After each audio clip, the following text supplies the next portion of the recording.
At this point, I basically wake up, shit, eats, and then play Ace Attorney most of the day, and then go back to bed. Cause that's all I want to do. I want to keep playing this game. This game is fucking good. The Adventure of the Runaway Room. Glancing over my records of the late last century, I am faced by the events of a certain bitter winter.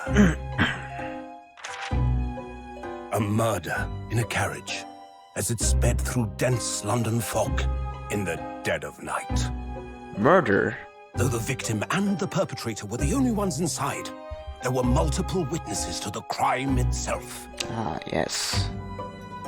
However, none could have imagined at the time that such a seemingly obvious case as this would end in such a horrendous manner.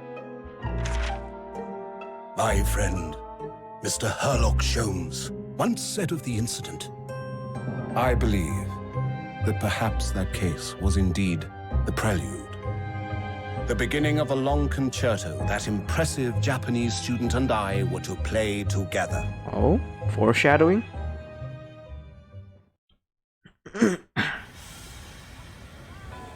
Anime cutscene? Amazing. Is this really just a railway station? Railway station or not, I've never seen such an enormous building before. Naruto is looking dripped out. Locomotives. This country is incredible. Truly. In the future, Japan would be quite the innovator when it comes to trains, with their bullet trains.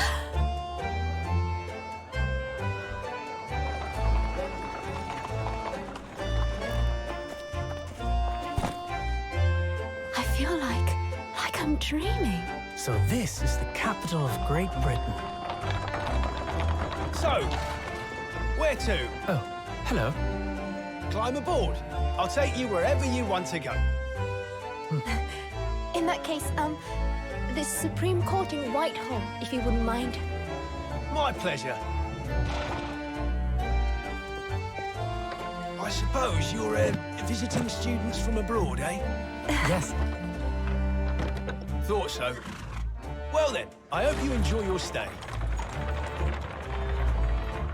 And welcome to the centre of the world, Great Britain's mighty capital, London. Oi, mate. London, ain't it? Ah, good morning. Sorry for keeping you. Ooh. Oh. I trust you aren't too exhausted after your long voyage from Japan? It seems I'm 1 hour, 12 minutes, and 47 seconds late. My apologies. Oh, no, don't mention it. We're never happier than when we were standing around with nothing much to do. How fortunate. So, introductions. I am Mayo Strongheart, Lord Chief Justice of the British Empire. I feel like I'm a little mouse under an elephant's foot. Come on, Mr. Naruto, don't be a mouse. Oh, it's an honor to meet you, Lord Chief Justice Strongheart. I'm Ryunosuke Naruhodo, from the Empire of Japan. Well, Mr. Naruhodo. Welcome to London, the capital of our glorious British Empire. Ah, yes, thank you. Very well. You have your wish. I'll give you a chance.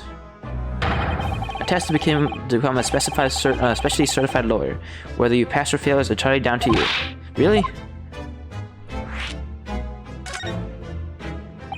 So, what form will the test take exactly? Tell me, Mr. Naruto. What do you consider the role of a lawyer to be? Well, defending people, of course. Well said. So, let's have you defend someone. Huh? Your timing is perfect, in fact. There's an apt trial about to begin later today. No advocate has been appointed for the events as yet, so this will be welcome news. Today? Straight away? If you manage to secure a verdict of not guilty, you'll have passed my test. What could be simpler? How do I get myself into these situations? Well, could I ask, what sort of trial is it, Lord Strongheart? A trial of fucking murder. Ah, yes, good question. I remember. Death. Despair. It's a murder trial. Murder? An extremely simple case, I understand. You really can't lose. That's easy to say. But I should mention, just in case, if the defendant is found guilty, he will, of course, be sentenced to capital punishment. Capital punishment? He'll be put to death? Here in Great Britain, murderers are sent to the gallows without exception. Presumably, you read that much in your short C-based introduction to British law. We can't possibly agree to such a test. We would be toying with a man's life. I am the Lord Chief Justice, and I've decided it's acceptable. But you can't do that, can you? There's no reason to overcomplicate things. All you have to do is ensure that you don't lose. So the defendant may live or die, depending on how well I perform in the court. If I lose, he'll be hanged. Mr. Naruhodo, you've come to me claiming to be a lawyer. If you want me to take you seriously, you need to prove you're willing to do a lawyer's job. You say you intend to see through the will of your compatriot, Mr. Asoli. I'd like to understand just how far you're willing to go in order to make that happen.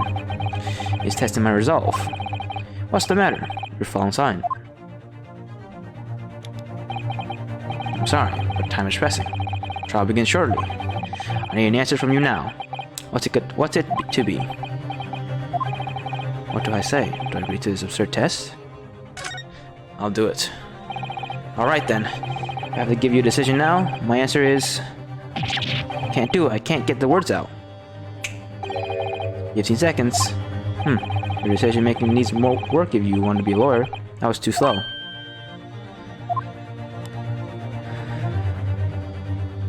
So, is that a sector, isn't it? Sorry? You have noble intentions, but lack the resolve to see them through. The test is cancelled. Thank you for stopping by. Go and acquire a ticket for passage back to East tomorrow. This conversation is over. Yes, Lord Strongheart. Thank you for offering me a chance.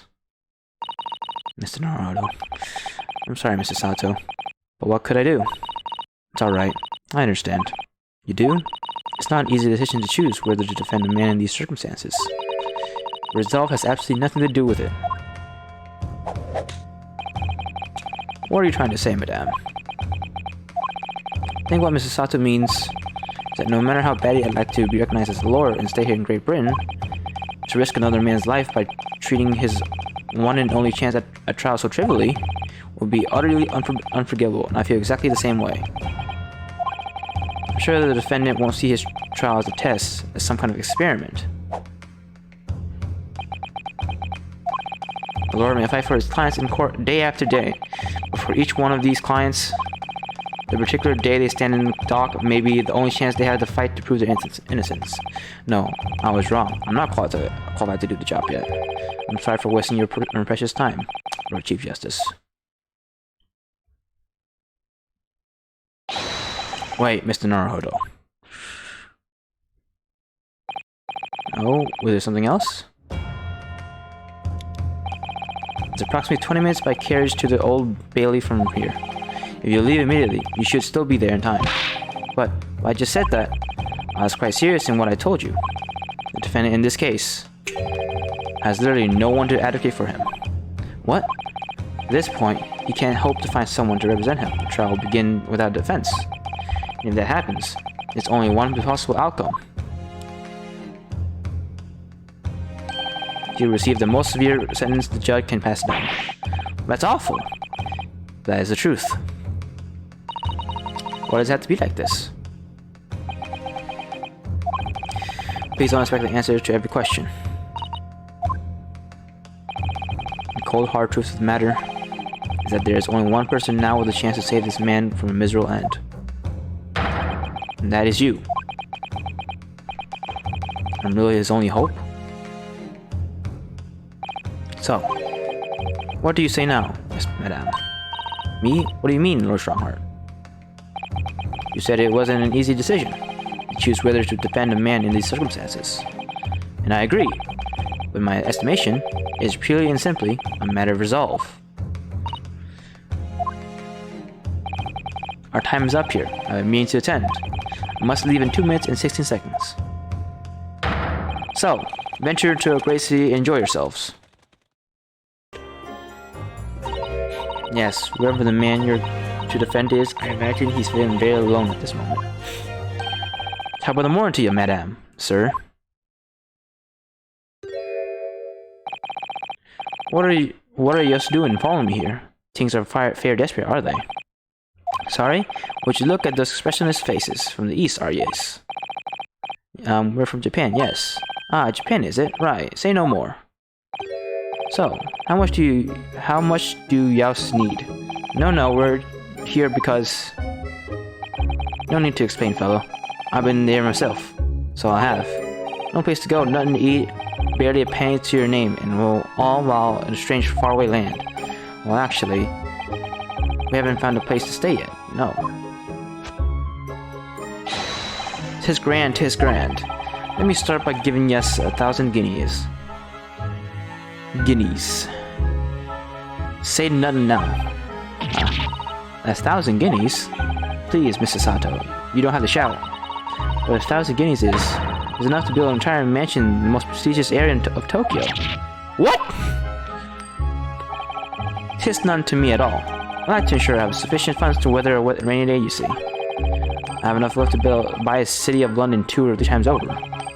Would that much rain even fall in one day? But even so, we couldn't possibly accept such a large sum of money.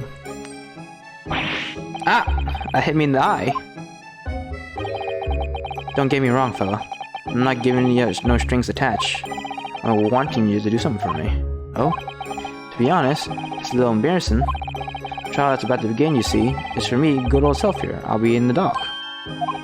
So now, what I want you to do is come along with me and stand there beside me. Officially, you'll be my lord, but that's just a little detail now. Oh well, thing is, don't worry about a thing. All you have to do is stand up next to me, nothing more. Otherwise, you see, the trial is going to start without me having any kind of representation at all. So it's true. Lord Chief Justice wasn't just making it all up. I'm terribly sorry to have to ask, but does that mean you're the defendant in this trial? Blustering blazes, do you just not know who I am? Me, one of London's biggest names? No, sorry. We've only just arrived in the city, you see. I see. I suppose I ain't altogether impossible. Well, just next to Hyde Park, there's a Century of London in another beautiful park. Sorry, a park? What? It is called McGilded Park, full of blossoming flowers in the spring and singing birds and whatnot. This man's pulling off a fucking JoJo pose. I donated to the city, so I did. Ah, an entire park? In central London? The city of smiles, that's my vision for London. There's none Magnus McGilded wouldn't do for the city, and it's to queer old people. That's amazing. I mean, really extraordinary. Ah, but now they've got the gall to say I'm good for nothing criminal, me, Magnus McGilded. What's the matter with the London police, I asked you? Alright, don't pass out, Mr. Naruhodo. Perhaps now will be a good time to introduce yourselves, while the gentleman catches his breath. Good idea.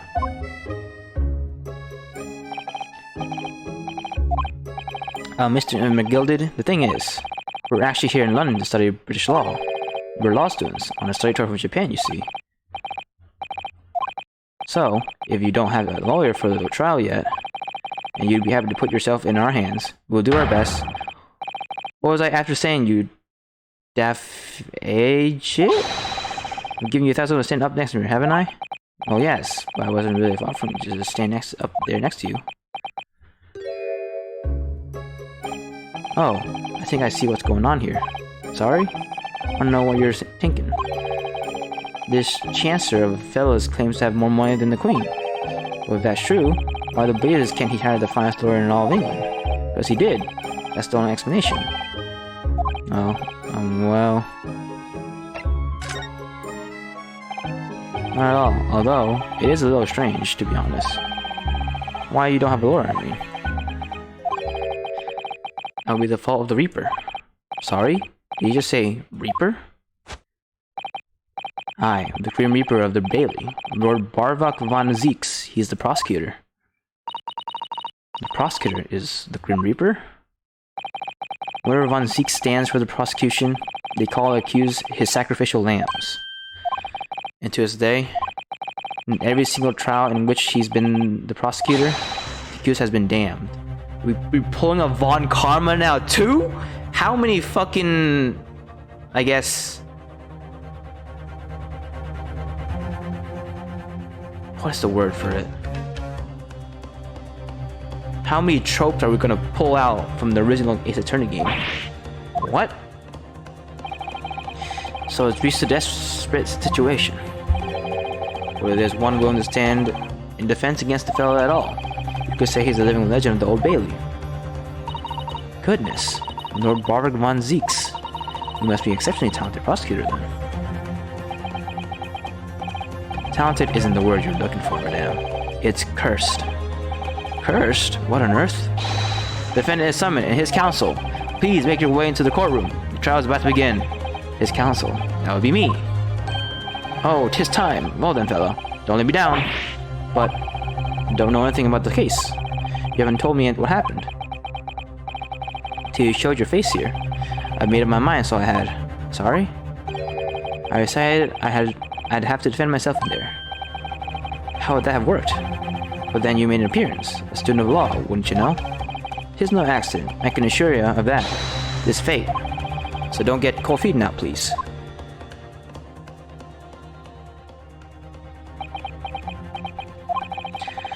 I literally know nothing about the case, or about this man who stands accused. In fact, the only thing I do know is that I can't just turn my back on him.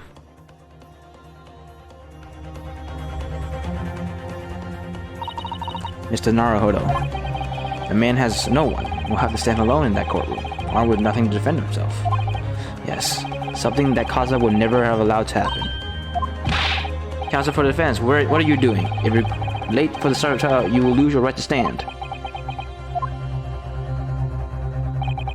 I'll be right here. It's time. It's happening then. My first trial in the British court. I hope you're watching over me, Cosmo. Because I have no idea how I'm going to manage this. Man, I'm not gonna shoot her. Alright, my first cross-examination in British court. Focus. Ryunosuke, focus! Alright, it's cross-examination time. Time for actual thinking. All the witnesses saw. It was the last bus of the evening, so I had a few customers I remember well. Hold it! Yes, I think it was some time after 10, wasn't it? Ah, yes, sir. That's right, yes, sir. Yes, even so far, it was freezing, in fact. And you had 4 passengers on board at the time, is that correct? That's when they saw this. Pants crack. Yes, that's right, sir. Not all traveling the same parts of the bus, of course, though. No. There were no passengers when the incident took place. No one alighted, for example. Quite right with that, sir. No other passengers like that. No, none. Excuse me! Oh, I did not mean to do that. I may, Mr. Fairplay. What are you pausing for now? It appears I've given you pause for thought. Not really. By the way, you always seem to be looking to the side, one way or another. Do you have some affliction? Not really. It's not really willing to say anything in this sense. It's not even miss anyhow.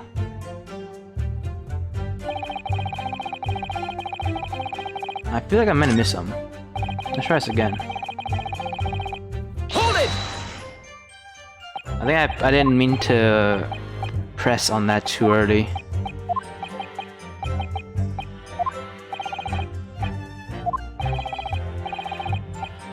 Why pressing like that? None.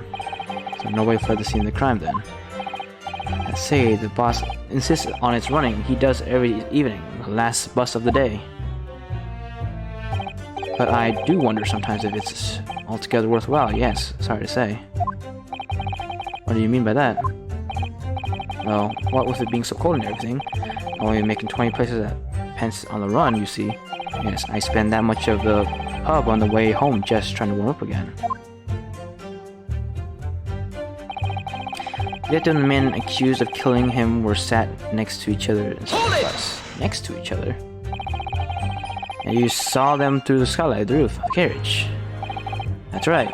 When you sit up on the top of the deck, the window's right there at your feet.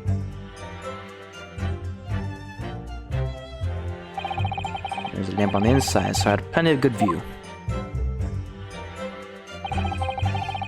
Two of them were wearing hats, and I couldn't make out their faces. There's not a shred of doubt in my mind that it was Mr. McGilded. How can you be so sure? Well, how can I put it politely? McGilded is a gentleman of rather small stature. I couldn't have mistaken him for anyone else. Let's not forget that when the vehicle came to halt, the only people inside the enclosed cabin were the deceased Mr. Mason and Mr. McGilded. There's no room for doubt there. I really wish there was. Now the blue accused just jumped over and plunged the knife into his gut. You actually saw the exact moment it happened? Didn't I already testify that? Or are you far dinkin'? Hard-working city bankers not considered trustworthy these days. Ah, no, I didn't mean that. This is no good. I'm really got his back up. Guys, the all of us in the picture were both wearing white shoes, but the white gloves were. My lord. Jury number 3. What's the meaning of this? My mind is made up, my lord. Completely and utterly made up. Made up about what? I don't like the stinking rich. Never have. They're always up to something or other they shouldn't be. Every one of them. And that little replicon of a man is no exception. Well, he can't fool me. What? There's no point wasting time listening to any more of this. That's my opinion on the matter. This is precisely what I was about to say. They're already voting? What do you mean?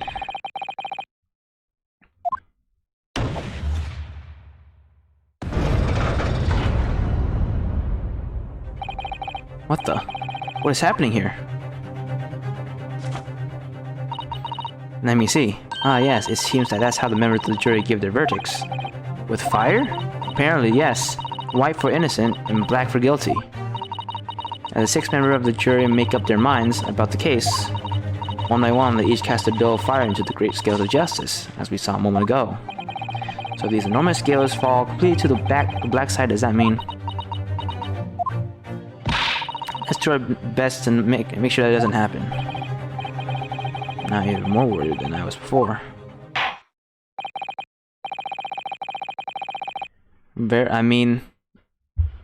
Naruto had no idea what was happening, so she had to explain to someone. Yes. Counsel for the defense, please continue with your cross-examination.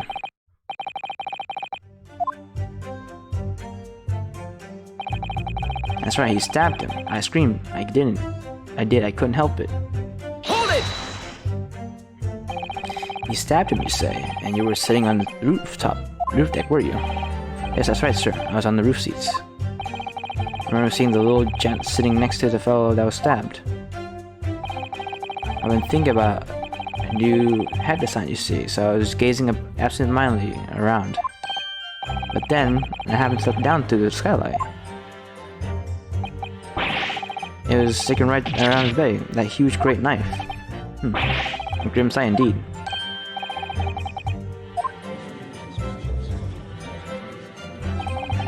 Sure, it looked like they were even more convinced than they probably did when they were before. It appears to have made everyone even more dubious that Mr. McGilded is telling the truth. If only we had some evidence to counter their suspicions. Mr. First. Oh, yes, sir. Is this the knife? So he didn't actually see him stab the dead guy. Yeah, he didn't. But the banker apparently did? So, this is the knife you saw. Oh, good grief, yes, that's it. That's the very one, sir. Is that? Yes, Counsel.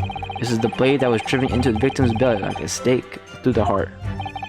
That is a blade of considerable size, Counsel. It is, and furthermore, the scabbard is emblazoned prominently with a certain initial.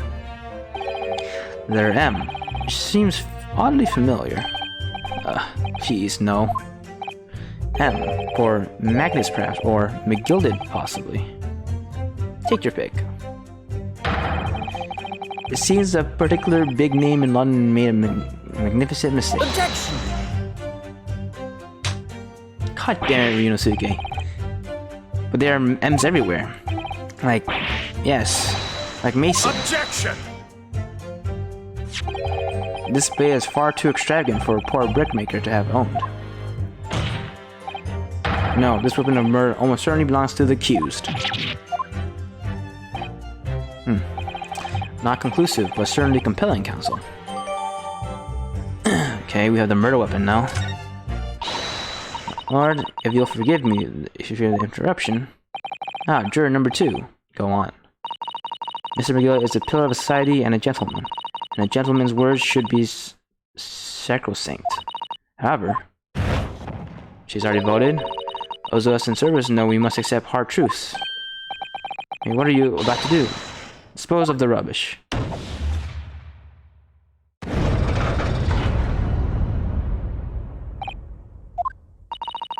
I don't wish to cause offense, but I do like to eradicate all traces of filth and grime.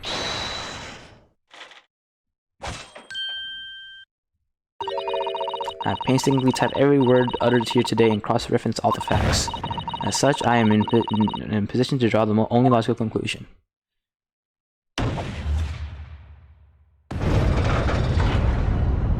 Monka S. As for our 6 juror members who pose a guilty verdict, there are only 2 left. I've had it. The time I pressed these witnesses for more information, I just made the situation worse. Nevertheless, what we need more than anything at the moment is more information. We're still very much in the dark. So did you lose? Not yet. I think it has to be a unanimous guilty guilty. How does the US do it? I haven't been on jury duty. I think I have soon. But isn't it usually if the jury unanimously agrees if... Yeah. Mustn't give up hope that will uncover something that will give us a way to fight back. I'll keep trying.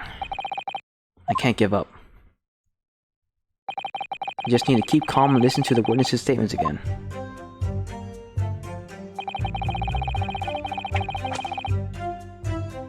As soon as I heard the scream, I stopped my bus and then I saw it too.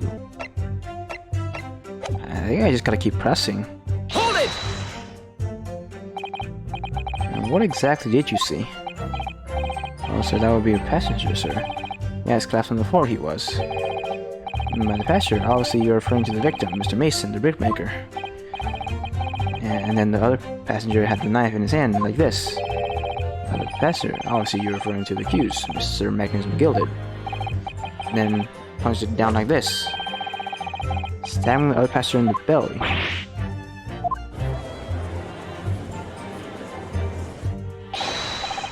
Oh God.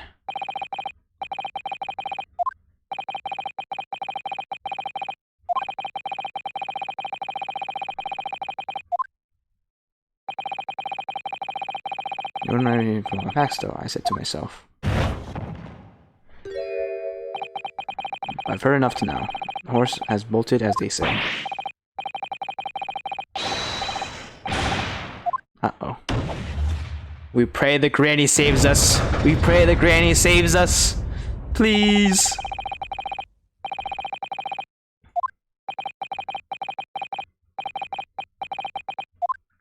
Please, granny, don't vote yet.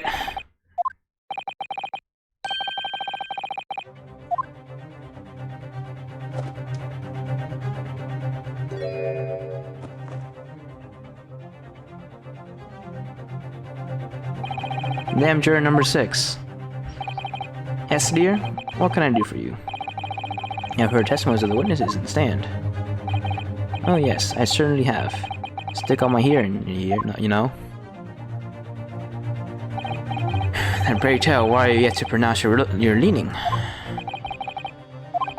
Well, dear, thing is, I'm a creature of habit, me. I always go to the park at around this time of day, sit on a nice bench, and get on with my knitting.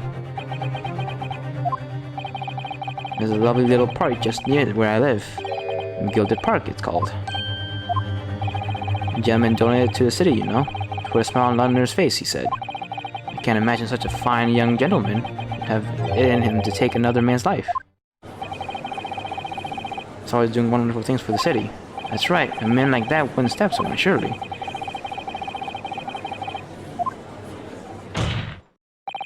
How mailers live with their heads in the clouds. Do you people not know? What kind of a man Magnus McGilded really is? Uh-oh. Is this, Von Zeke's theme? What kind of man is he? The philanthropist, Magnus McGilded, has enough wealth to purchase the entire city he claims to value so highly. But where did all that wealth come from? Kind of a Shylock, sir, and one with very darkest of souls. McGilded lends money to extortionist rates of interest, so his victims have no hope of repaying him. Oh. Maybe fall, he takes possession of everything they own. He is a vulture that preys on the weak.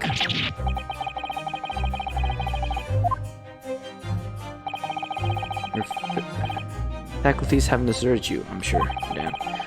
So has this thought of never crossed your mind? Would a man wealthy enough to buy London in its entirety not have a carriage of his own? What possible reason could this man have had to make use of public omnibus service? You're not saying... The victim, a poor brickmaker, had next to nothing in his name, save considerable financial liability. It comes to no surprise that his creditor was the accused, Magnus McGilded. Let it also be known, that the very day Mr. Mason was killed was the final repayment day for his debts. Brickmaker was destitute. He had lost his house. He had not a shilling with which to repay his debts. In the end, his pitiful soul had the very last thing he had owned taken from him, his life. By the merciless philanthropist pretender, Magnus McGilded. Hold it! I might ask something briefly. Mrs. Sato? You claim that the victim had been lent money by Mr. McGilded. But where is the evidence to support your claim? He's fucking drinking wine in court? He truly is a vampire. Pray forgive the discourtesy of filling my hallowed chalice in the court of law. Oh, there it is. Lord Von Zeke's hallowed chalice. Uh-oh. How could this be considered acceptable? I find myself in unexpectedly good humor. I heard ladies from the Far East could show great courage, but I didn't expect to experience it myself. Ah. As judicial assistant to the defense, I am simply doing my job. I repay that your display of courage is in vain. It's the debtor's ledger, which details all monies loaned by the accused. You'll find the victim's name clearly recorded inside. Allow me to present this ledger as evidence. And pray forgive the discourtesy of raising my chalice in a toast to the enigmatic East at the same time. A marvelous toast, counsel. I'll gladly accept this new evidence.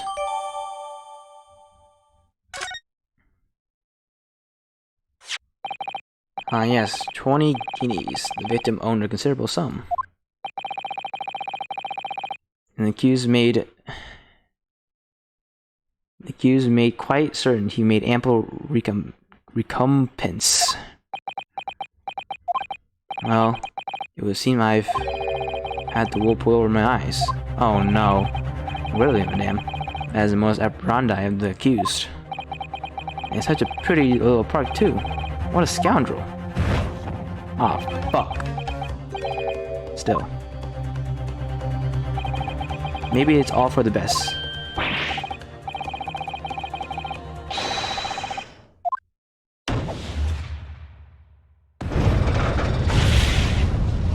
Is it over? Is it GG? Are we fucked? That was it. That's your decision.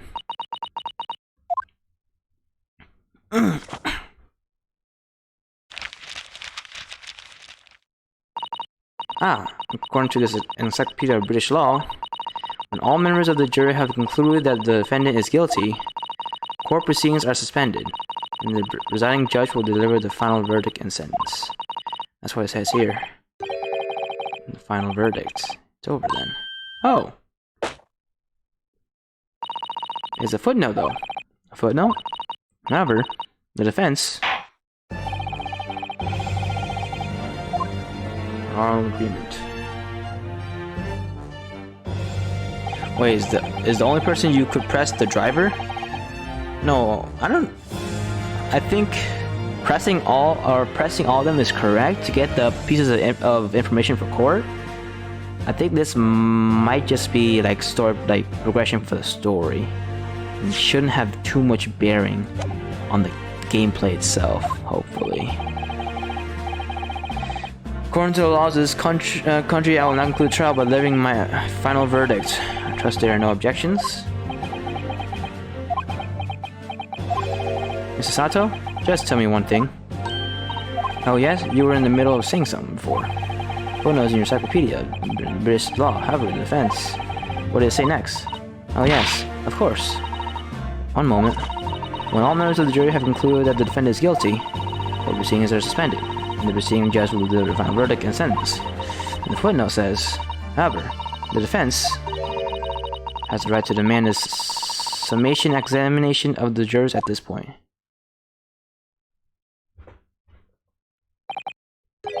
Summation examination? Objection! A summation examination? From which century has that tome have been resurrected? Judging from the binding, it would say that the book is at least 50 years old. In a modern text on British law wouldn't even give such an equated procedure a mention. It's a relic long forgotten and sir no longer practiced. So you're out of luck.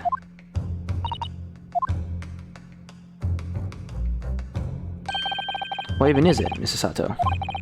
The so-called summation examination. Oh, one moment, and I'll read a book. I'll read about it. Why does she have a text of 50 years old? Because this is Japan. Japan is technically many years behind when it comes to British technology. Like, they're not as developed. So they probably got a lot of the stuff, a lot of older British things to learn from. And then later on they would get more modernized stuff. You would demand the right to a procedure before you even understand what it entails? Typical Nipponese. Alright, Mr. Naruto, I think I understand. Under the procedure, we would be able to appeal to the members of the jury. To do what, exactly? Appeal to them to change their leading and reverse their decisions. And it says here that if successful, the proceedings of the trial must be resumed. Make them reverse their decisions. Yes, in times gone by, the barristers would use a summation examination to attempt to influence the juror's decision. With that procedure, it became something of a formality with no practical benefit really, so it really fell out of use. I wonder why. Because it was devoid of purpose. Changing just one of the jury's mind would be hard enough, let alone several. No self-respecting defense barrister would even assert his right to try in this day and age. Well, we're gonna fucking try, damn it. I don't see any mention of the procedure actually being formally revoked. What are you suggesting? I'm suggesting that although it may be antiqued and largely forgotten, it isn't yet extinct. What do you think, Mr. Naruhodo?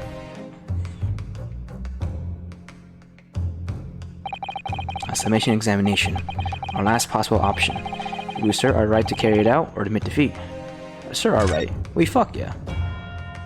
Oh, well, at least try this, pants crap. The defense wishes to assert its right to a summation examination, my lord. Objection! London is the capital of the city of the most powerful nation on earth. We have a duty to the world to exemplify the very highest standards of judicial procedure. The summation examinations are an embarrassment. I should remain buried. Objection, baby. But if it's alright, it's alright. I believe it should prove vital in this trial. The defense petition is perfectly valid. The court will proceed with a summation examination. This is madness. Foreman, are you and the remainder of the jury ready? There's no mention of this in the letter I received, you see, so... all members of the jury will be asked to explain on what grounds they have reached their decision. On what grounds? You must all justify your decisions and explain you believe the defendant to be guilty. Oh my god, Lord, you're rather putting us on the tight spot. This is most regular. No mention was made of this before. I don't really hold with all this justifying lark. Seems to have thrown the juries off. It seems none of them have experienced this before. Alright then, a summation examination. A defense procedure no practicing lawyer has attempted for years, is it? Well, just maybe. It might be the opportunity we've been looking for. To turn the trial around. That man's got a knife? True. To be it then, ladies and gentlemen of the jury. The court hereby calls upon you to say the grounds on which you find the defendant, Magnus McGilda, guilty of this most serious crime. This is new to the game, or this is a new mechanic to the Ace Attorney series. In judicial findings, the jury's contentions. There's no one else inside the carriage at the time, so it has to be. So it has to have been him. I trust the driver. He has an excellent memory, it seems. 4 passengers with fares totaling 20 pence. He stuck the chap next to him like this. Brazen, I must say. Absolutely brazen. He's doing it the wrong way, though. The driver said he held the knife like this and stabbed into the admin and not into the side. Okay. I've simply typed and corrected all the statements made thus far and drawn a logical conclusion. You can trust the guild. Fair fares is our motto.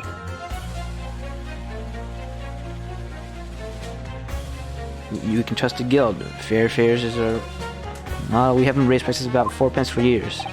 The scoundrel slamming that poor man on the floor. On the floor?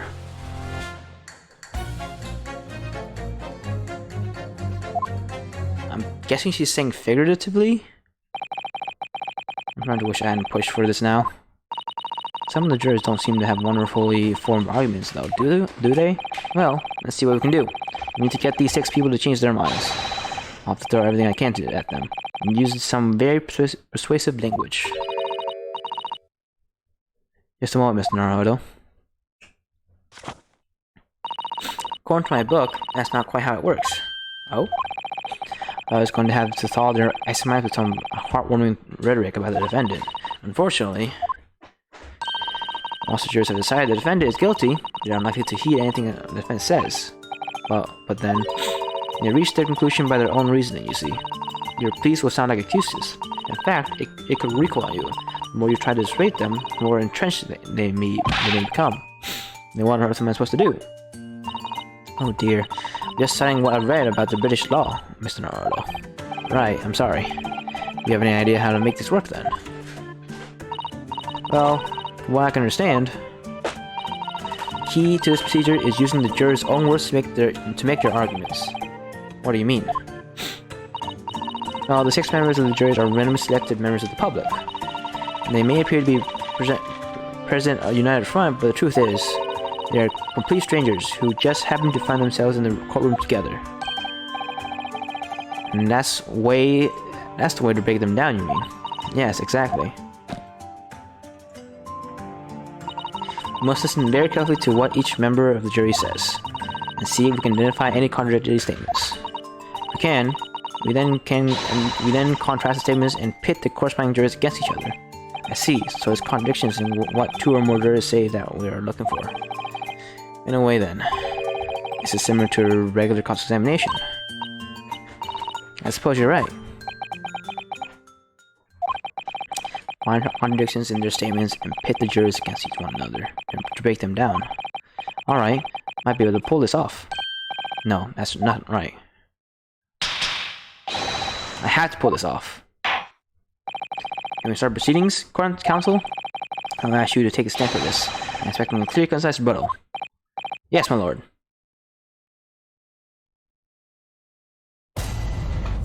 Jury examination.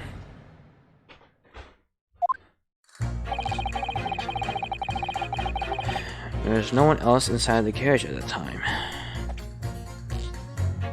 So it must have been him.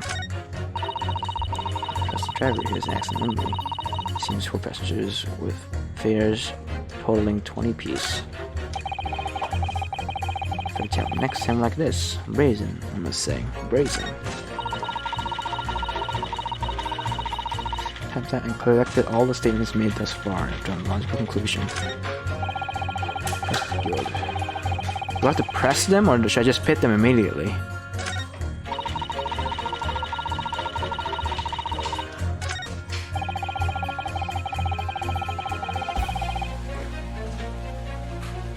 Above 4 pence for years? 4 pence! Then what about the total fare of 20? There were only 4 passengers. 16 does not equal 20.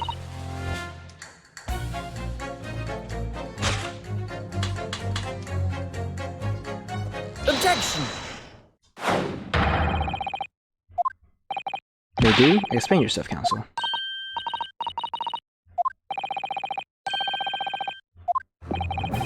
According to the group testimony we've heard so far, there are 4 passengers on the omnibus on the night in question. And according to the coachman, Mr. Beepo, he took 20 pence in fares. Quite right. I have this precise detailed neatly there in front of me. And juror number 5 also told us the following. The fare for omnibus is always 4 pence. That it is. A fair and convenient single price. Just the way London's carriages should be operated. That doesn't add up at all. In fact, it leaves a glaring discrepancy in the facts. Why, man? Why? 4 passengers paying 4 pence each. If you do the multiplication, it would be 16 pence. Exactly. As I said, it doesn't add up. Figures are different. By 4 pence, in fact. Or precisely 1 person's fare. 1 person's fare? Yes, in other words, my omnibus that night is statistically possible. There's another passenger we've heard nothing about. Good gracious. This can't be. Coachman of the Guild of Good, honest men, one and all. Trustworthiness is our watchword. Figures your coachman claims most certainly do not add up. Your watchword, good sir, is a fallacy. I beg your pardon? Mr. Guildmaster, I think you ought to consider that if this trial were to end now, the news would surely spread all over London. The news that one of your coachmen tried to hide the fact that he lets nefarious characters ride his omnibus. Alright then, how do I make it so the middle trial doesn't end,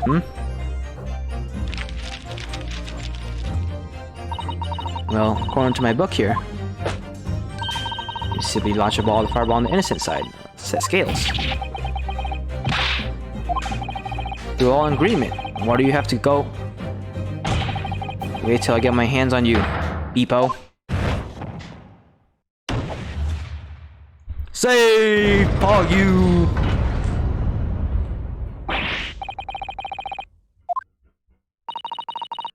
Begging your pardon, sir. I'm going to do the same.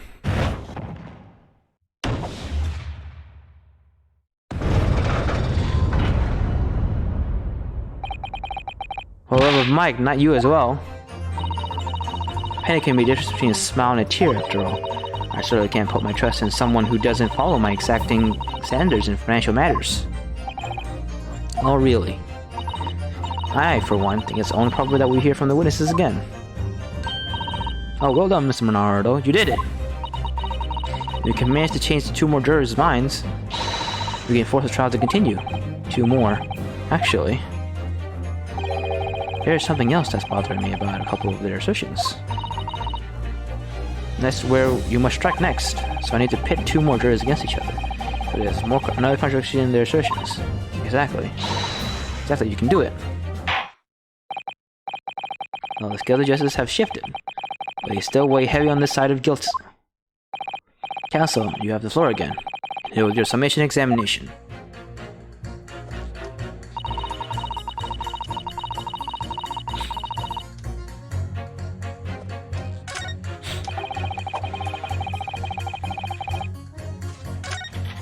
I think it's 3 and 6, right? Yeah, it's 3 and 6.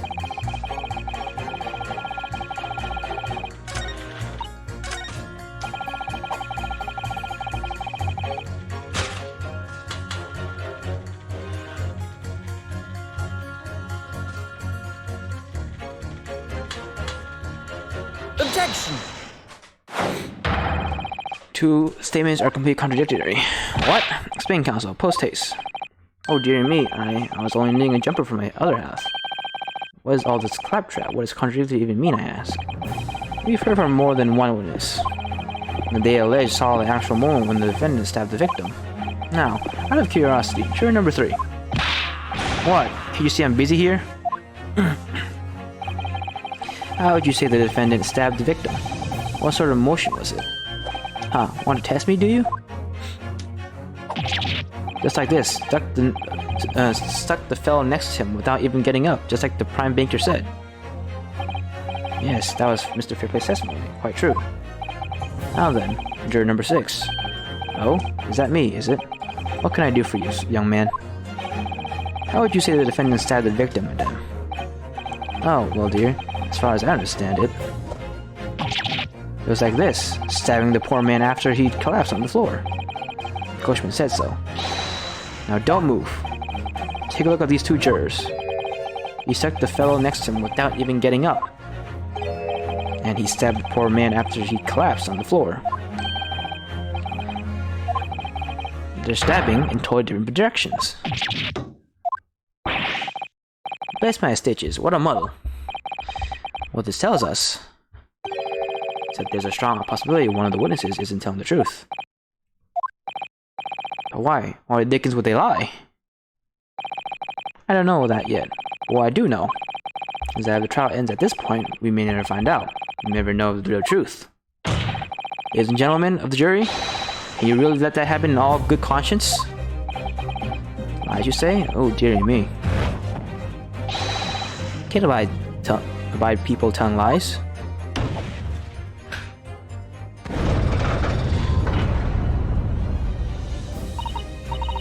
The scales. I don't believe it.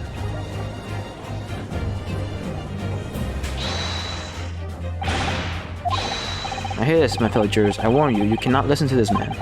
Look at him in this black suit. He's clearly some devious Eastern sorcerer using magic on all of us. I could use magic. Do you really think I'd be putting myself through all this? Answer me, Dark Jinx. Huh? Me? What exactly is the problem? What of it if the 2 witnesses have slightly different recollection of events? What of it? Let's say the Shylock did stab the victim as he sat next to him on an omnibus. This young lady saw him do it. Now let's say the victim collapsed on the floor and then Shylock stabbed him again. This old lady saw him do it. Well, what do you say? What's to say it didn't happen like that? Hmm? Who are you calling dandy, sir? Why would I should take this knife to you? Who are you calling old? Why I should take this needle to you? We're ready to kill each other now. Could the foreman of the jury be right? Did 2 witnesses see 2 different moments?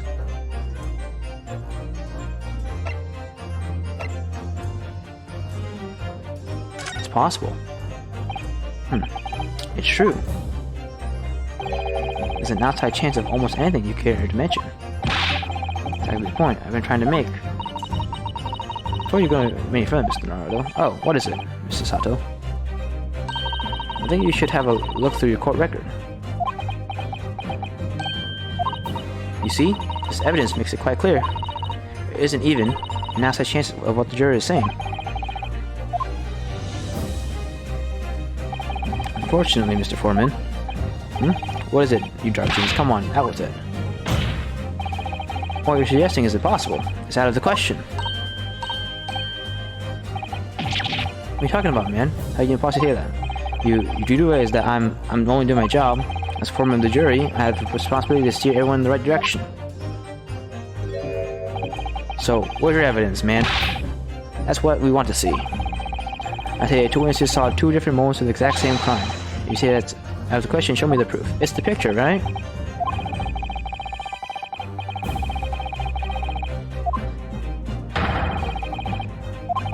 As you wish. I'll give you the proof. It's out of the question that the two witnesses saw two different moments of the same crime. It's proven by...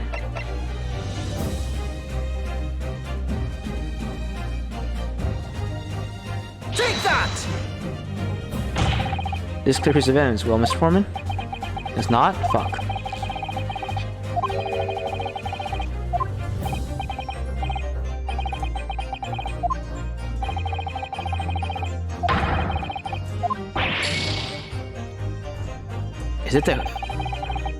Is this the carriage?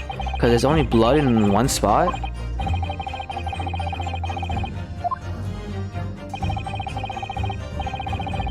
Or is this the autopsy to say that... Oh, I'm saying actually didn't read this.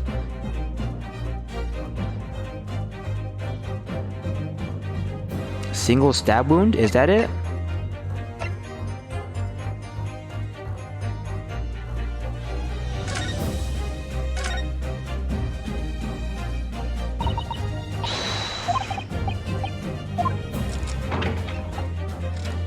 There's no blood on the floor either.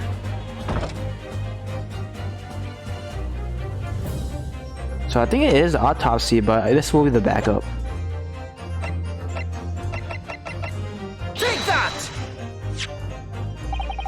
This is the victim's autopsy report. According to what's written here, Mr. Mason was stabbed in the abdomen. Only once. It's quite simple. The victim was stabbed precisely one time. Which means these witnesses couldn't possibly have seen it happen two different times. Alright, I can see defeat.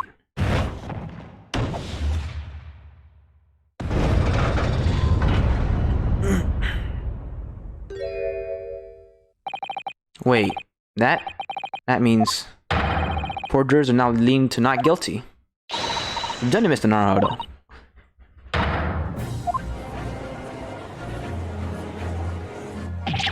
What are you playing at, you dandy fool? Shut up your trap, sir. No one deceives me. But we had a consensus. I said, shut your trap. I know a lot when I see one. And if the chap ever dares to cross the threshold of my shop, I'll hit this razor blade and shave every last hair off his head. Okay, this guy is... unhinged. Holy fuck. Please tell me he's a barber. Well, in a quite remarkable turn of events, the defense submission examination has flipped the balance of the scales of justice. Jurors now stand at 2 for guilty and 4 for not guilty. Accordingly, there is no longer a large enough majority among the jury for me to educate. The trial must continue. Does this count? Yeah, that's what I'm saying. Objection! Blood soaks. Hands? Well, I admit that soak might be laying on a little thick, but anyway, there's definitely blood all over them. Both of them were covered in it. Well, I'm very sorry to disagree, Mr. Fairplay. That's more than a little peculiar. What? He has gloves worn by the defendant, Mr. McGill, did on the night in question. Oh yes, right. And there certainly doesn't appear to be a sizable dark color stain there. But, as I'm sure you can clearly see, it's only on the right hand glove. In short, Mr. Fairplay, your testimony is inconsistent. But no, that can't be right. So you're a liar here then. That's right, you're quite clear about it. You said it was both hands. Mr. Fairplay, if your last statement was a lie, it calls your entire testimony into question. You say you saw the moment the victim was stabbed, but is that really the truth? Objection! A civil mistake. You can't justify accusing this man of lying. Yes, it wasn't both hands, it was only one, but the fact remains. The victim's blood was on the accused. Objection! No, Mr. Friendly categorically stated they saw the blood all over both hands, which means there's a strong possibility that this witness was deliberately trying to mislead the court. I'm a city baker for pity's sake. My word would be gold standard. I'm a gentleman, not some gutter snipe. Upstanding members of society don't prevaricate. These claims have no reason to lie. Was that really the case? Mr. Naruhodo, if we had some evidence explaining why Mr. Fairplay might be lying, it could turn the tide in this trial completely. This may have a compelling reason to lie to his testimony.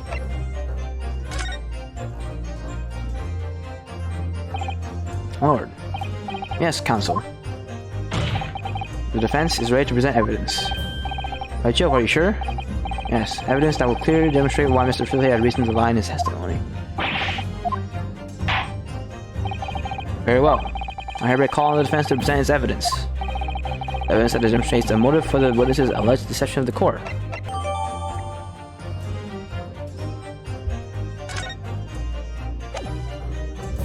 Take that!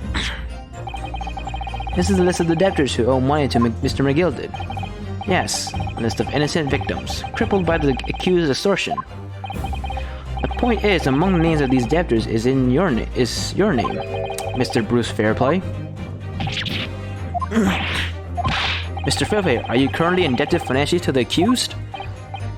No, well, it's barely worth being called a debt. According to the ledger, you owe 20 guineas. Not an incredible sum of money, wouldn't you say? Well, what of it? Let's suppose Mr. Gilded were to be found guilty of murder. What would become of your debt in that case? These documents state that the loan is forged between two individual parties. Therefore, for the creditor, the defendant, here to be sentenced to capital punishment, all outstanding debts which were owed to him would be annulled. They would cease to exist. Cease to exist? Mr. Fairplay, is it not the case that you claimed in your testimony to have seen something you never in fact saw, in the devious attempt to annul your debt of 20 guineas to the defendant?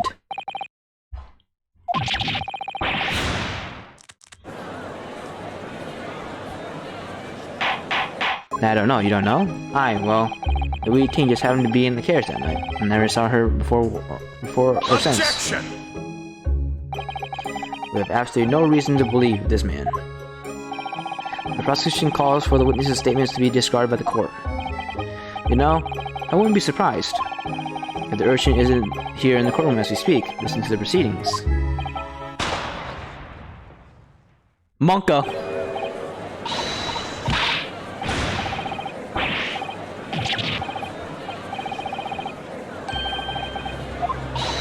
Kill Mr. Naruto, cover your face! Bailiff, don't let the accused escape. Secure the omnibus. May recall the emergency recess. Bailiff, ensure the defendant is in custody and clear the courtroom. Uh-oh. Monka W. We're hardly removed from the smoke-filled courtroom by the bailiff. Amid scenes of chaos, has stumbled over one another in the desperation to flee the chamber. We had no idea what was happening. All we knew was that for the time being at least, the trial was suspended.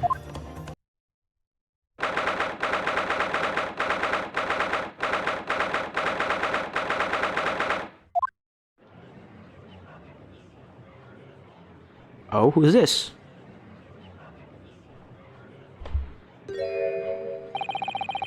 There's a young girl next to Miss McGilded. Look, she must have been the one to cause the disturbance for. No, after the rather eventful recess, the court will now resume the trial of Mr. Magnus McGilded. Now then, Lord Von Zeeks. My lord? I believe you've established the cause of the smoke, which veiled proceedings earlier. Seems to have been an advanced form of smoke grenade, of the sort typical employed by the army. Good gracious, the army? What in the devil's name?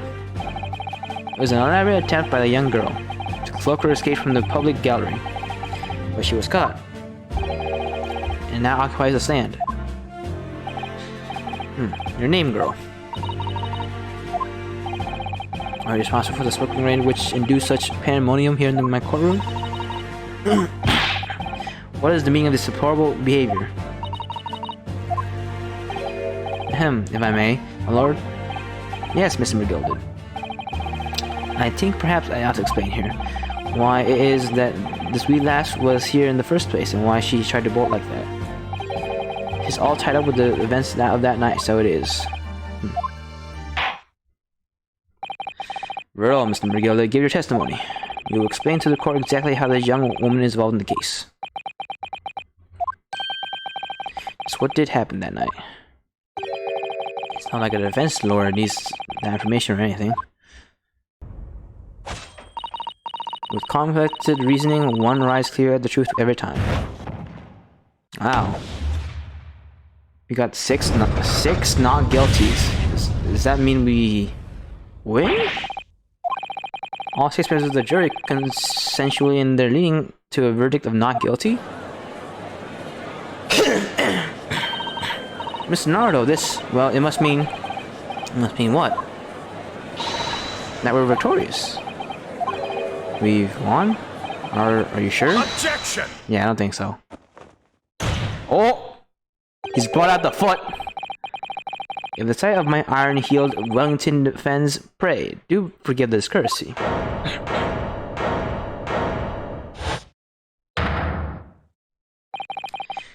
This really is a consummate example of the one monumental flaw in British judicial practices. Where evidence and reasoning would be paramount, emotion rules the day. Emotion. The witness's latest statement gives us a clear insight into his true nature. What do you mean, his true nature? Do you think Scotland Yard would have made such a glaring omission? After the incident, the omnibus was comprehensively searched by officers of the police. Obviously, the interior of this cubbyhole, as witness put it, was included in this investigation. Compartment under the posterior seat was full of the coachman's belongings. So in black and white here in the police report, the evidence has been tampered with. In order to corroborate Mr. McGild's story, someone has unlawfully removed everything from under the seat. Yeah, we saw it earlier. What happened to it? Order. Could such a devious contrivance possibly have been affected, counsel? Naturally, you must acknowledge the deviant deficiencies of the constabulary in allowing this to have happened. However, I assure you, when the omnibus was wheeled into the courtroom this morning, the compartment under the seat was not empty. Well, my neighborly friend, me? When the carriage was submitted as evidence, doubtless you examined it in fine detail, as would in any self-respecting practitioner of the law. I did, though. Pray, what would you find the condition of the undersea compartment to be? Oh, to be sure, the young gentleman would be able to clear this up in a jiffy. Go ahead. You tell the court now, fellow. Now this is all an elaborate excuse by the desperate... We can't lie here. Well, counsel, do you have something to say on this matter?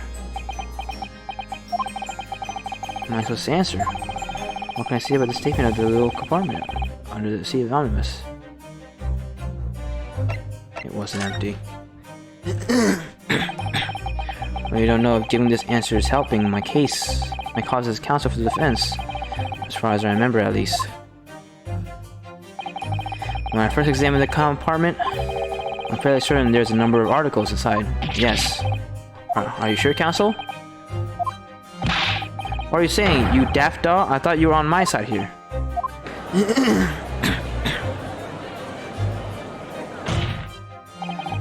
What game are you playing? Your task is to defend the man in the stand. Why would you say something to compromise his position? We're here to follow the truth and nothing but the truth. If it means getting our defendant in, I guess, cold water as advocate for the defense in this trial. I confess I'm still not entirely sure where I stand. But it seems to me that I should state what facts I do know as clearly and honestly as possible.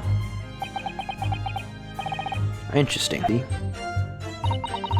But would not likely Even though we've stopped here and there, I never heard the door open. I just had to stay put and listen.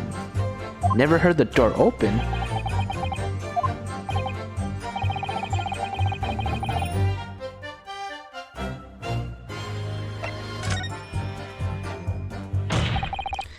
Let's illustrate what you have just told the court.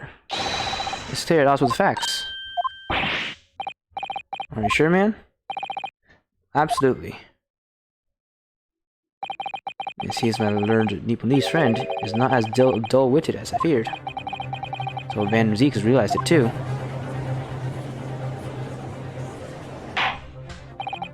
Counsel, you must insist that you bolster your claim with evidence, or some complicit party's name at the very least. Yes, my lord. I expect you to demonstrate this alleged contradiction to the court. According to Miss Lestrade, while she was hanging in the omnibus that night, she heard nothing but the sound of Mr.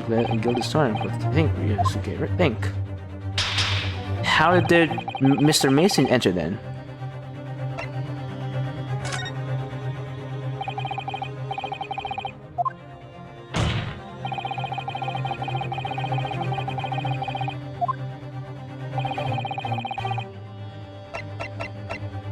Take that! Eyes fired Mason? Yes, my lord. The sound that Miss Lestrade cannot have failed to hear is that of the victim, Mr. Mason, boarding the omnibus. Order. Explain the reason, counsel. Miss Lestrade, allow me to reconfirm something. You claimed earlier that you were the first person on the board omnibus. Is that correct? Yeah, of course I was. I got on while the driver was in the pub, didn't I? And the next person to board on the omnibus was McGilded. That it was. Not a soul was in the cabin when I climbed aboard. At least not in plain sight. So you were there, to all intents and purposes, alone in the enclosed cabin of the omnibus at the time. Did I not just say as much? I wasn't traveling with anyone else, that's what you mean. Yes, I saw him get in, remember? Through the crack under the seat cushion. It was his own for sure. And from what we've heard, the carriage made a number of stops after on its onward journey. During which time did you not hear the door opening or closing at all? Nah, I never heard it. That's exactly what I was listening for, weren't I? Listening for the swell to leave.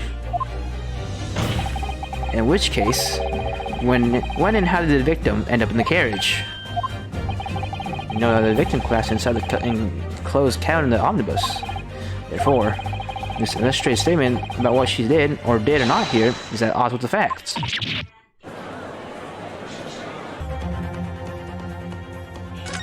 Is there another entrance?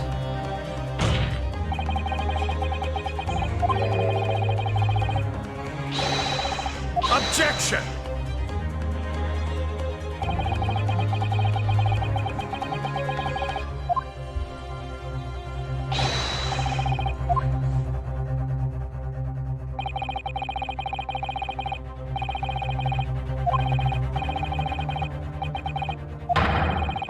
Objection! Could be. There's one possibility you haven't considered. Oh, really? Yes, one other inside that isn't the door, which allowed the victim to appear inside the enclosed cabin.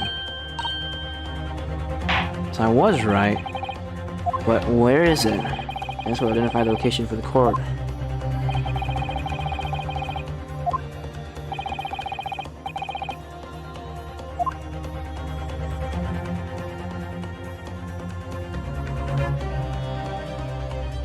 Don't tell me.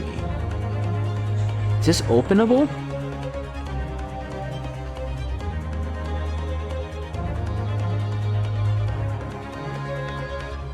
Take that! The answer is obvious. It will be the skylight. Say the skylight? Objection! The ludicrous proposal almost has me lost for words. However, Objection! but it may well be large enough for someone to pass through. Objection! So you claim we have shrewd evidence to support your addle-brained theory?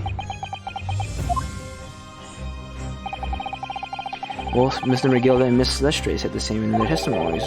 These claimed to have heard a loud thud, such as the noise made by someone falling to the floor.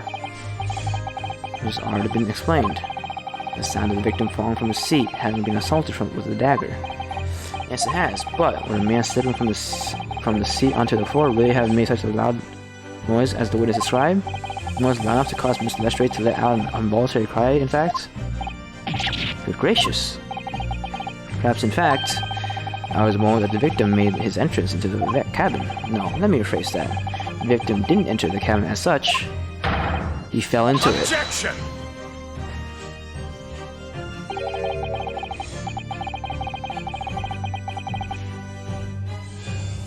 Hold up, is my stream fine? It's working, it's up. What happened? Did it drop for a bit? It dropped for a bit. I don't know how, but I guess that's fine. Let's keep going. Not just that the victim fell from the sky into the cabin. That's simply impossible. How can you be so sure? Because if the victim had fallen through the skylight, as you say, passengers on the roof deck would have seen it happen. And yet, no one person made mention of such events in their testimony. Well, yes, that's true, but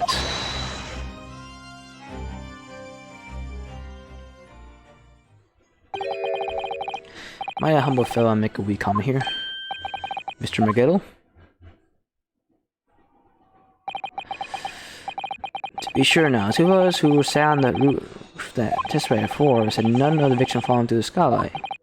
But it seems to be, my lord, that 'tis not as much the case of them not saying, but aye. It's a case of them being unable to say. What? I think perhaps the two fellas do be having some compelling reason not to mention what happened. Would you just agree, fine ladies and gentlemen of the jury? Surely not. Those chaps on the roof?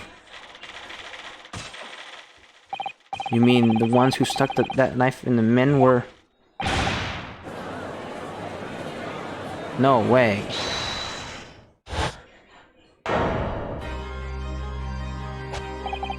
That's what exactly are you insinuating here, you blithering. You water, he said, you water? What the fuck is that animation? This is a flaming outrage. I've got a good mind to give you a blinker in the minute. Give you a shiner in the minute, he said. So will Mr. Fairplay. You effectively accuse me, a sealed gentleman and well-respected banker. And me, a very angry hatter. Suggesting that someone like me could have stabbed that man in the guts. It's a disgrace. It's scandalous. I protest. I protest in the strongest possible terms. I protest, too. About you, you rotten scoundrel.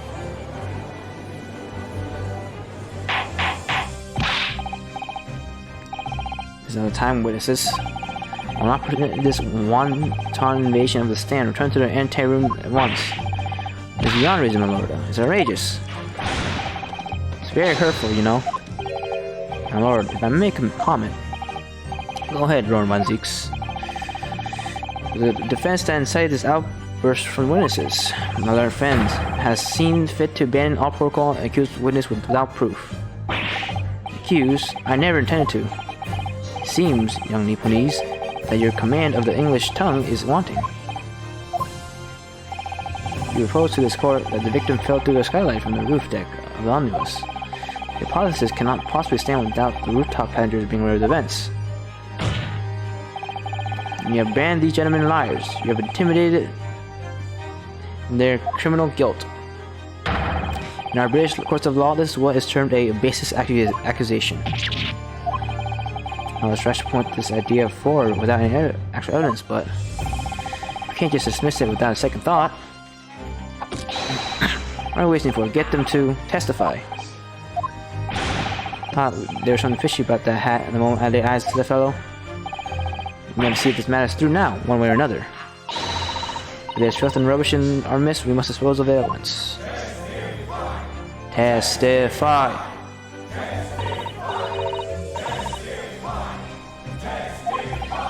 spectators in the public gallery are they're in complete frenzy.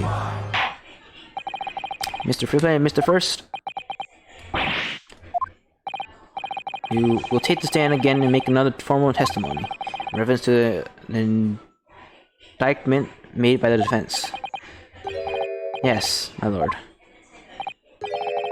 I didn't come here for this. There's no time to think this through. All I can do is keep pushing forward. Oh, okay, I see now. Well, these skies can't be open. I tried when I was in... That ain't. Oh? Excuse me. You have something to say about that, Miss Lestrade? Miss Lestrade. It opens. Skylight. That is what we're talking about, right?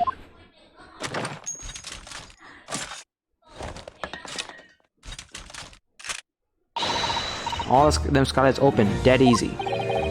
More easy than you can load that weapon?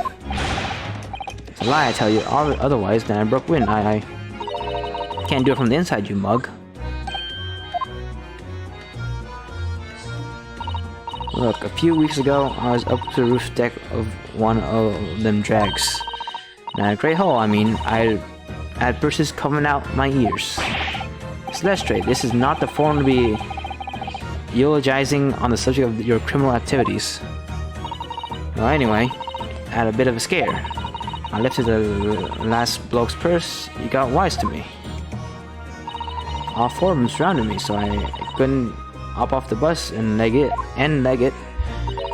So what I did was I used a skylight, opened this catch, and jumped right through. Yeah, the catch for them skylights is on the top. That's why you can't open them from the cabin. Skylight opens from the roof deck? Bailiff! Climb onto the roof of the omnibus at once and verify this witness's claim.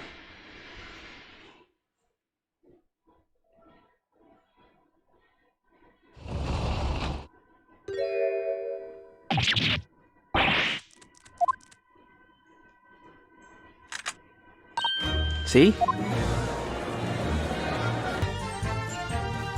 Sure, the victim fell through the skylight. Where's your proof? Objection. On the night in question, the victim was fatally stabbed in the stomach. Immediately afterwards, the victim's body was pushed through the skylight and cabin below. These are the facts, and irrefutable proof. It remains clearly visible in the omnibus that stands before us today in the very courtroom. That's utter humbug. We can't possibly have any evidence. No, you can't. We didn't do it, I tell you, it's possible. Irrefutable proof? Here, in this courtroom? Counsel. My lord. Everyone would appreciate a little clarification here. Where exactly within the omnibus is evidence on which you prelude? You will point out what it proves that the victim fell from the roof deck from the skylight.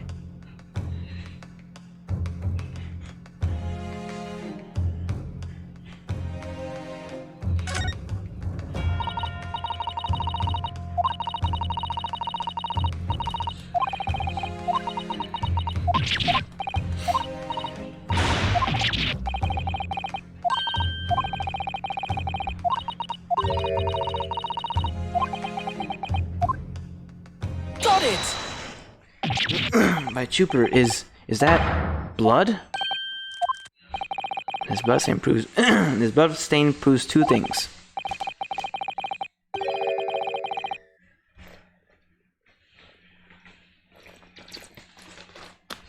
Firstly, when an incident occurred, the omnibus was open. And secondly, the victim was already being when he fell through the opening. And so it follows that Mr. McGilligan, who was inside the enclosed cabin himself at the time, cannot possibly be guilty of this crime.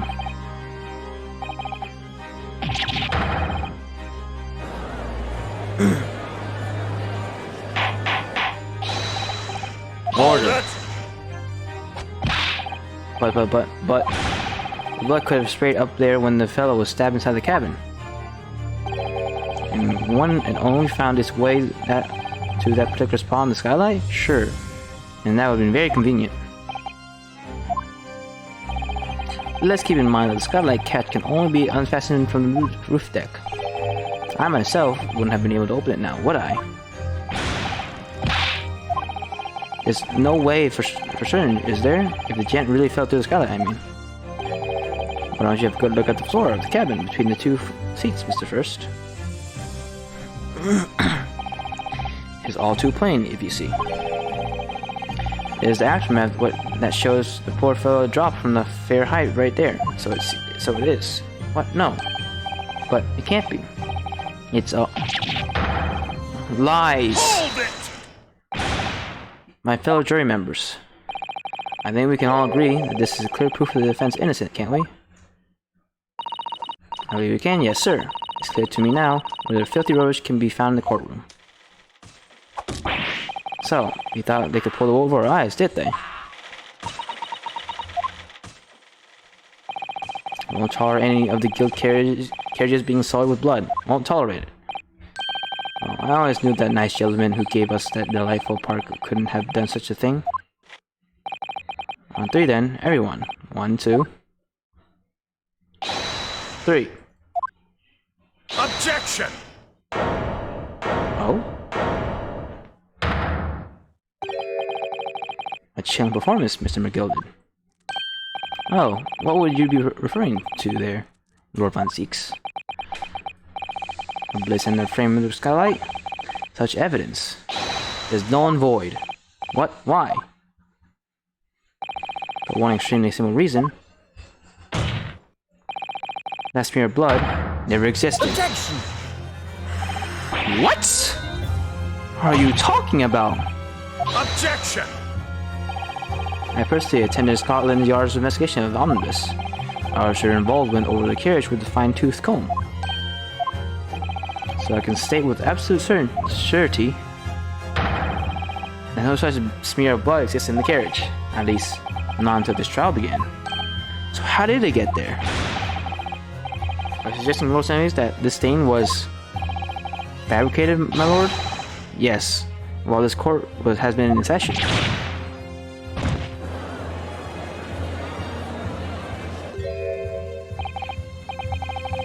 What a palaver. I must say I didn't expect such a crude reasoning from a prosecutor of your stand, Lord Von Zeeks. Well, I'm Max McGilded, a fellow known all over the capital for his fine contributions to public life. I don't take too kindly to standard, and I'll fight it to the bitter end. Even as rolling off the tongue of the Reaper of the Bailey. Mr. McGilded, I realize this is your first appearance in court as the accused. However, I'm well aware of your involvement behind the scenes in a great many affairs of dubious nature. You're very adept when it comes to avoiding getting your own hands dirty. And each time it happens, that case you're involved in is investigated, you adapt the facts. Adapt the facts? What does that even mean? When you wield a fortune the size of Mr. McGilded, however ill-gotten it may be, nothing is impossible. Tampering with evidence, manipulating the scene of the crime, bribing witnesses. I trust your ability to concoct the most convenient of stories, sir. Tut tut, Lord Von Zeeks. This will not do, to be sure. Well now, counsel. Oh, no. I think it's fair to say, this does all sound like a rather far-fetched excuse for the desperate man. Well, the skylight doesn't exist, you say. But if you will all cast your minds back, is it not true that omnibus there have been in the courtroom this entire time? How could anyone possibly have put a smear of blood in it without a word of his wife and his wife seeing? Isn't that right now, counsel?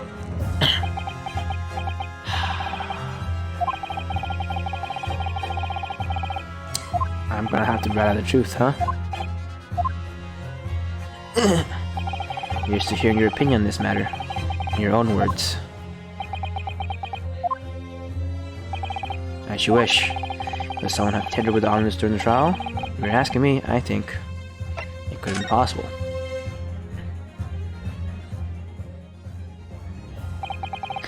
As a defense lawyer, it's my job to advocate for the defendant as best I can. But still, I feel as though there's something even more important at stake here. There's no evidence to suggest that the defendant did as my learned friend suggests. However, in terms of having the opportunity to carry out the alleged tampering, there is one possibility. Explain yourself, counsel.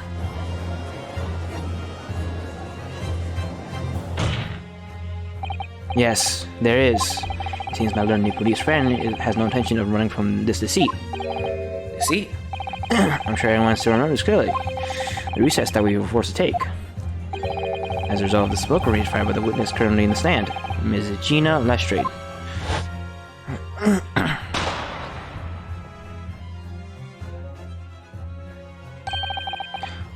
What is going on? Kill Mr. Naruto, cover your face. Bailiff, don't let the accused escape. Let's kill the omnibus. Here I call an emergency recess. Bailiff, ensure the defendant is in custody and clear the courtroom. The courtroom was filled with the smoke, and everyone was thrown into confusion. All of us were made to leave the chamber. In that brief interval, under a veil of smoke and all the chaos, it could have been possible to steal inside this omnibus.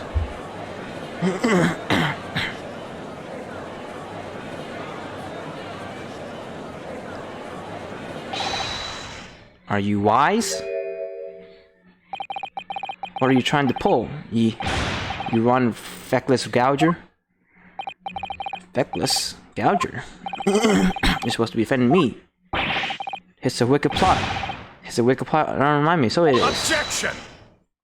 The thing is, it changes nothing. The facts are the same. This courtroom was evacuated earlier as a result of the smoke grenade. A number of inconsistencies materialized in relation to the omnibus. Inconsistencies such as, start with, a storage compartment underneath the rear passenger seat.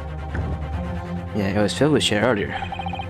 When the police investigated the omnibus, this compartment was full of the driver's items.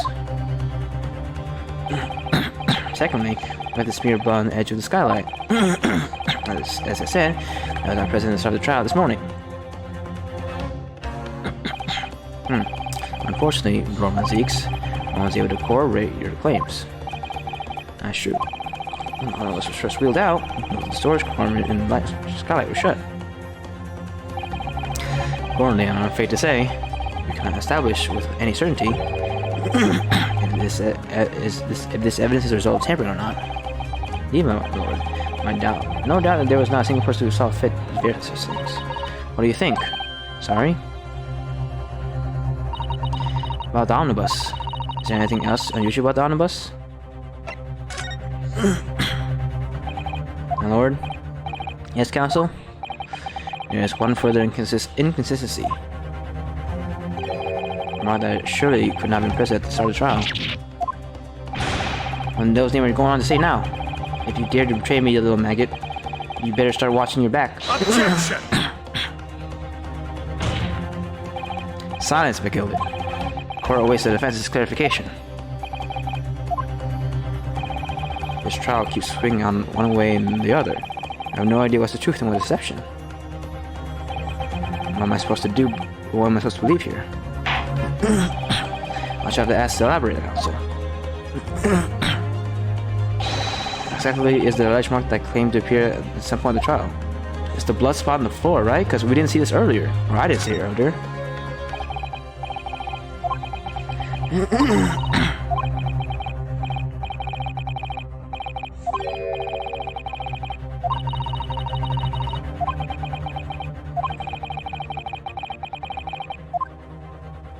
Got it!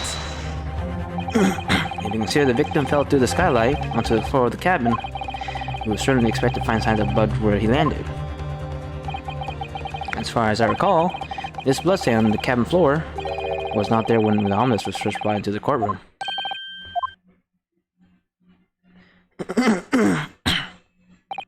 Yes, I do believe you're correct, counsel. Well said. Although, as advocate for the defense, one might say it was a very clear slip of the tongue.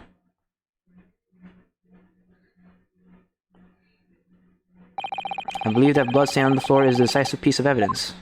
But the question is whether that evidence is genuine, or whether it was unlawfully fabricated by someone. I feel compelled to admit that there's at least a possibility. But the evidence is fake.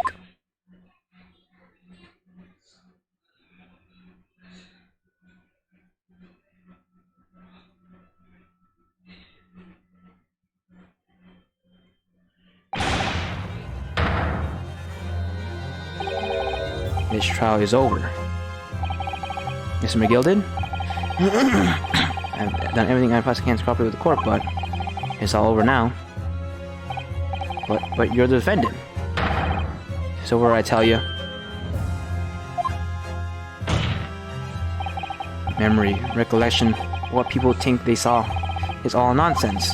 Facts are what counts, and the fact is that bloodstain is there now. Over the course of this desperate trial, long and extremely drawn out as it been, a good-for-none Reaper Bailey has failed to present any sense of evidence at all. I'm scandalized, so I am. I thought better of Lord Von Zeeks. Well, my lord? I must concur with the defendant. The unaffirmed recollections of an individual cannot stand as evidence. At this moment in time, the particular bloodstain question is very much in existence. In the absence of any credible method by which to prove its alleged previous non-existence, to say that it would be improper for this trial to continue. The lordship can be serious. Lord Von Zeeks, what is your position? The prosecution, my lord, has no further witnesses or evidence to present. Very well. In that case, as I believe we have explored every possible avenue in the matter, I shall proceed to my enjoyed education. As formality, I am of course obliged to confirm with the defense once. First, what formality? As things stand at the moment, it would seem that Mr. McGill will be found not guilty. Yes, which would mean we've won. Is that really the right outcome here? Is it really alright for the trial to come to an end now? With all these unexplained inconsistencies? So for the defense, your closing statement, please.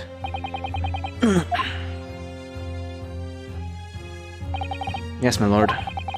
Defense believes.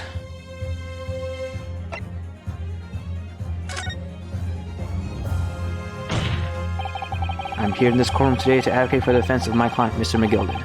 However, at this moment in time, I cannot in all good conscience attest fully to the defense's innocence. What are you saying, man? Without any question, there is no conclusive evidence to prove that the defendant is guilty. However, there is also no conclusive evidence to prove that he is innocent. Good gracious me!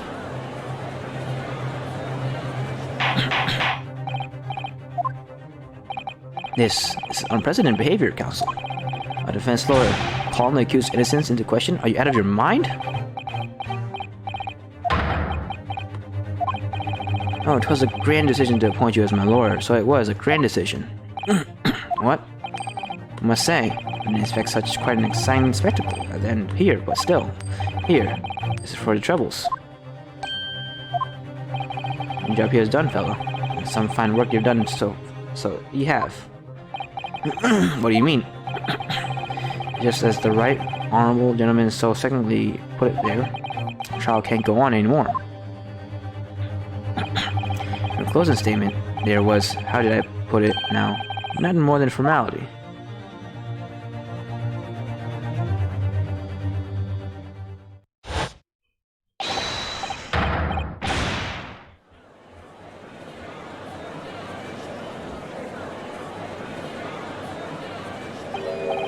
I really don't know what to make of all of this.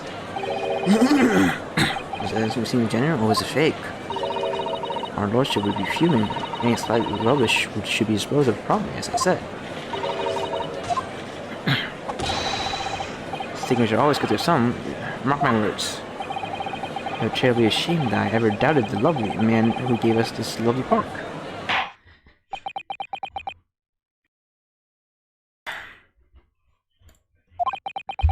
Now proceedings have unfolded in this way.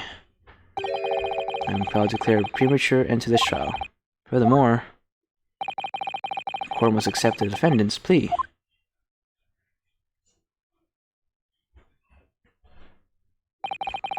I thank you kindly, my lord. I hereby pronounce the verdict of this court. Objection! We still haven't determined if the bloodstain in the honest is genuine or not.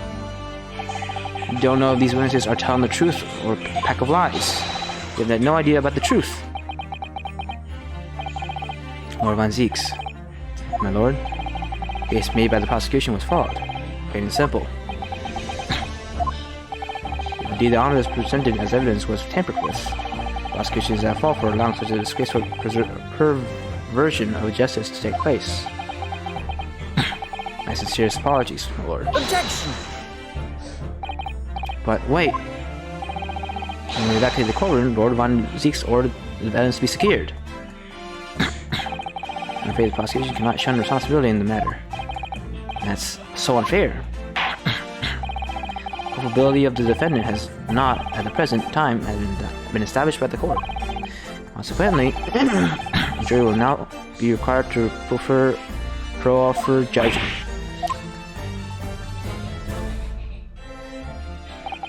Well, Lord Van Zieks, it's been a pleasure, so it has. As for you, my dear fellow, I couldn't have asked for a better defense.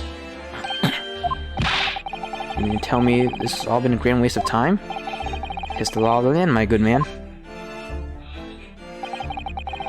If you'd like to pursue this matter further, we can always go ahead and try and change the law. Magnus McGilded. Good grief, what more to say to me, have you? There's one thing, a warning. This is far from over. Well, something to be looking forward to then.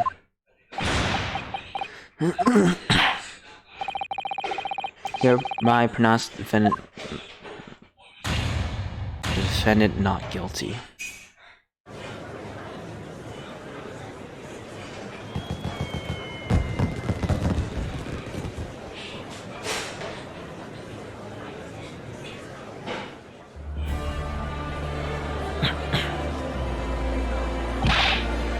Believe it. This is an outrage. They should have examined the evidence more. What are you talking about? The man's been cleared. He's innocent.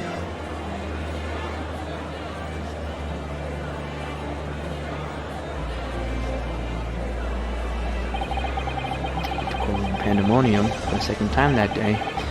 The judge delivered his verdict. The first ever trial in Great Britain came to an abrupt end. The defendant being found not guilty, ostensibly a pity for us.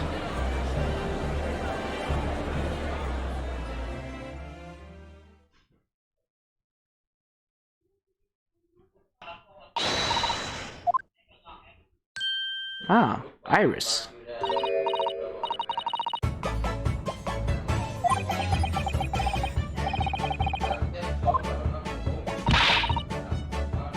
I'm taking that with you as well. I'm looking forward to that trial run on my experimental smoke grenade launcher.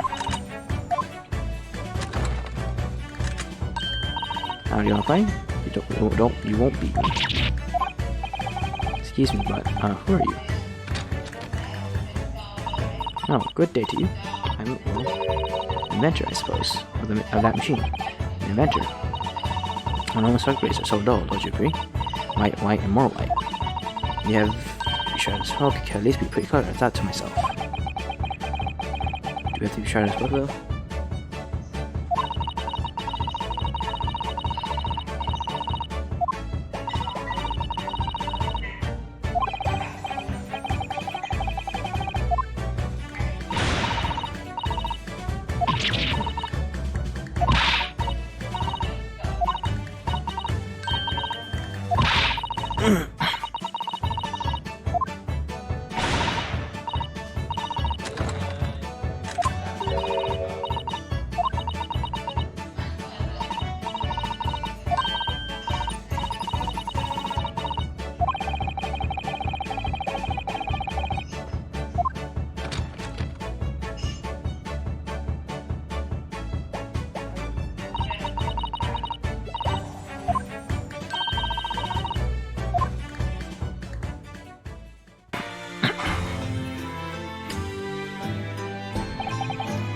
And so, the trial to determine my worthiness for the study tour was over by the end of our first stay in London.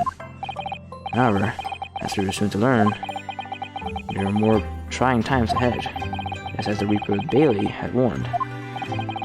The case was far from over.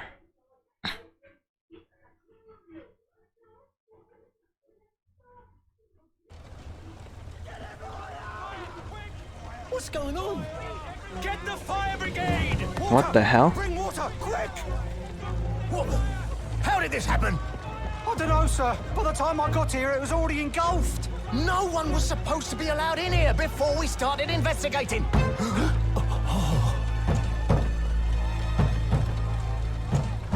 Someone's in the car? No. Oh, good God. There's someone in there.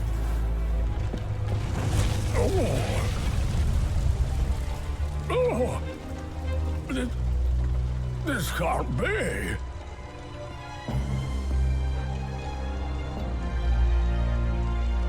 There's no way. Did the prosecutor kill McGilded? What the fuck?